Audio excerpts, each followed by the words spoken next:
নমস্কার। আমাদের নিবেদনে সব পেয়েছি দেশে কবি সুনির্মল বসু।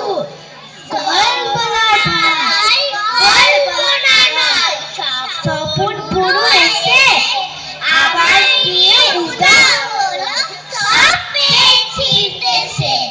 স্বপন পুরো পোশাকটিতে রং বাহারি আগায় নিয়ে দিচ্ছে বাড়ি হালকা হাওয়ায় ভেসে। সব পেয়েছি দেশে ভাই, সব পেয়েছি দেশে। বাংলাদেশের কিশোর শিশু তোমরা যারা আছো নাকার মতো নাচো, তারা কাকার মতো বাঁচো। আদমরা ঘুরে ধরারা বুড়োর কথা শুন